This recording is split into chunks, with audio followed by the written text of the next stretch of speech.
Praise the Lord. Myself, Neha Catherine. Now I am going to recite Psalms 136. Oh, give thanks unto the Lord for his good, for his mercy endureth forever. Oh, give thanks unto the God of gods, for his mercy endureth forever. Oh, give thanks to the Lord of lords, for his mercy endureth forever.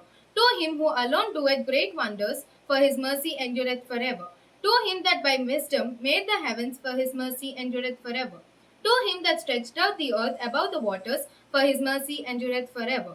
To him that made great lights, for his mercy endureth forever. The sun to rule by day, for his mercy endureth forever. The moon and stars to rule by night, for his mercy endureth forever.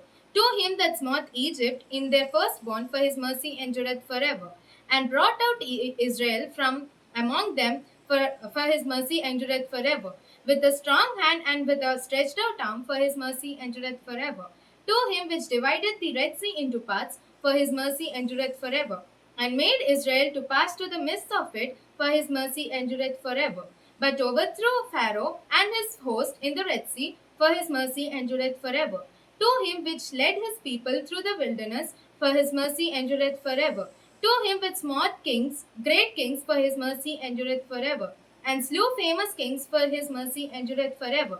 Shihon, king of the Amorites, for his mercy endureth forever, and Og the king of Bashan, for his mercy endureth forever, and gave their land for an heritage, for his mercy endureth forever, even an heritage unto Israel his servant, for his mercy endureth forever, who remembered us in our low estate, for his mercy endureth forever, and hath redeemed us from our enemies, for his mercy endureth forever, who giveth food to all flesh, for his mercy endureth forever.